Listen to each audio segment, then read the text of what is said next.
AM 1460, the new WXBR. You were listening to the Metro South Morning Show, PM in the AM. The Ultimate Fighting Championship returns next Saturday live from Las Vegas and on pay-per-view. And a man who will not be fighting on that card, but is a highly ranked contender in the UFC's bantamweight division, coming off a big submission win last weekend over Michael McDonald, joins us right now here on WXBR. We welcome in Urijah Feber. Urijah, good morning. Welcome to the program. Thank you. Thanks for having me. Urijah, I know that you fought in Boston over the summertime here in our neck of the woods. However, it must have been really sweet to win, particularly last weekend, in front of your hometown crowd, as you've done many times before, but this time on a really big stage, UFC on Fox and in the Ultimate Fighting Championship. Oh, yeah, it was huge, man. I mean, the energy in there was amazing. Everywhere I looked, I saw a familiar face. And to get the W the way I did was pretty awesome, especially against a guy that is so tough as McDonald is, a 22-year-old kid who's been knocking everyone out. It was a big win. Now, with that victory, a lot of people have said that you might be in line for a title fight in the first quarter, or maybe the first half of 2014. Of course, there is another title fight in that division which must take place before you get that title shot. Is that something you've discussed with UFC brass, and is that something you think will happen in 2014? I haven't discussed that with brass. I mean, it would make a lot of sense, because I've fought two guys below me, Eddie Wineland and Rafael Sudsal, and now Michael McDonald. I've fought all three of those guys.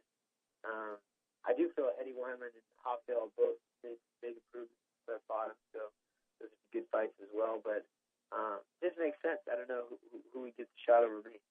Now, Dominic Cruz and Renan Barrio fight in early February, so that fight must take place before you were to get any kind of shot. Let's just say that you had the opportunity to wait out for a title shot or fight in the interim while they competed. Would you compete in the interim, or would you like to wait for a title shot at some point in the midpoint of 2014? I get paid when I fight, so I'm not sitting around waiting. If they're going to give me an opportunity to fight someone, I'm all over it.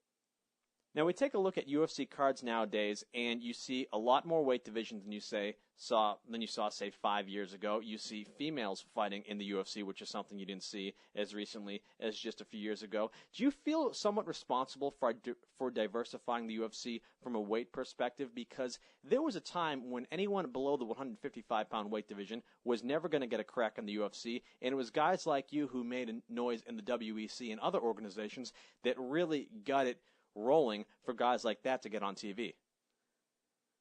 Yeah, I was in a fortunate position to be building a brand and a name at a low weight class when there weren't many opportunities. So I feel like I had a little bit of a hand in it, and I take some pride in that for sure. Now let's talk about this UFC card taking place on Saturday in Las Vegas. The big pay-per-view, Chris Weidman versus Anderson Silva for the middleweight championship. Still weird to see Anderson Silva on the B side of a pay-per-view as the challenger as opposed to the champion. Do you have any prediction in that fight? Because it seemed like the first time they fought, a lot of people thought Anderson Silva was going to win, but a lot of fighters had Weidman winning from the get-go. Yeah, I mean, I still am going to go with Weidman. I chose him in the first fight, and Anderson is just amazing. He's a guy that has done a ton in the sport, but really, Weidman, like a mixture of skills, is just a bad matchup for him. He's a mean guy, which I don't know if Chael Sonnen is a great fighter, but he's a real nice guy, and he's got the same caliber of wrestling as Chael. We saw Chael really take Anderson apart on the wrestling the first time they met, especially. We've seen guys that can go the distance with Anderson and not be knocked out. Weidman has a great chin and has his own arsenal of striking. So as far as a threat, I think Weidman poses a lot of threat. He also submits great guys. He's knocked guys out. He's super durable. So I'm going to go with him again. Well, UFC is the one sport where I guess being a mean guy inside that cage can be an advantage for you. Urijah, I thank you for taking the time with us today. I know we have to cut you a little bit short because you've got some other interviews to do this morning, but I appreciate you taking the time out to speak with us, and we'd love to have you on again sometime. No problem. Thank you, guys. That's Urijah Feber joining us here on WXBR.